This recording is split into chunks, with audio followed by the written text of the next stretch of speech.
കാസർഗോഡ് ജില്ലയിലെ LDF sitting സീറ്റുകളിൽ കടുത്ത മത്സരമുണ്ടായെന്ന് CPM വിലയിരുത്തൽ. സിറ്റിംഗ് സീറ്റായ ഉദുമ കൈവിട്ടു പോകുമോ എന്ന ആശങ്കയും പാർട്ടിക്കുണ്ട്.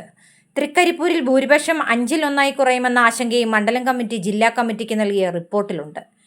തൃക്കരിപ്പൂർ മണ്ഡലത്തിൽ UDF സ്ഥാനാർത്ഥി സന്ദീപ് വാര്യർ മികച്ച പോരാട്ടം നടത്തിയെന്നാണ് CPMന്റെ വിലയിരുത്തൽ. തെരഞ്ഞെടുപ്പിന് പിന്നാലെ മണ്ഡലം കമ്മിറ്റികൾ നടത്തിയ തെരഞ്ഞെടുപ്പ് വിശകലനത്തിലാണ് ആശങ്കകൾ പങ്കുവെക്കുന്നത്.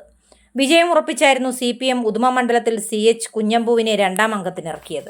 2021 13,000-ലേറെ വോട്ടിന്റെ ഭൂരിപക്ഷത്തിൽ ജയിച്ച കുഞ്ഞമ്പുവിന് ഇത്തവണ കാലിടറുമെന്നാണ് CPMന്റെ തന്നെ വിലയിരുത്തൽ.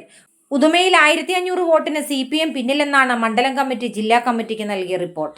കയ്യൂർ, ചീമേനി, ചിലിക്കോട് തുടങ്ങി പാർട്ടി ഗ്രാമങ്ങൾ ഉൾപ്പെടുന്ന തൃക്കരിപ്പൂർ മണ്ഡലത്തിൽ കഴിഞ്ഞ തെരഞ്ഞെടുപ്പിൽ LDFന് 26,137 വോട്ടിന്റെ ഭൂരിപക്ഷമുണ്ടായിരുന്നു.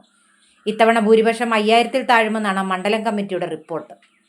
2024 ലോക്സഭാ തെരഞ്ഞെടുപ്പിൽ തൃക്കരിപ്പൂർ മണ്ഡലത്തിൽ 10,000 വോട്ടിന്റെ ഭൂരിപക്ഷം UDFനുണ്ടായിരുന്നു.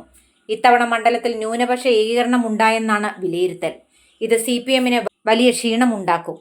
ഉറച്ച വോട്ടുകളുടെ കണക്കാണ് മണ്ഡലം കമ്മിറ്റികൾ ജില്ലാ കമ്മിറ്റിക്ക് നൽകിയിട്ടുള്ളതെന്നും നിഷ്പക്ഷ വോട്ടുകൾ ചേരുന്നതോടെ 2 മണ്ഡലങ്ങളും വിജയിക്കാനാവുമെന്ന് CPM പറയുന്നു.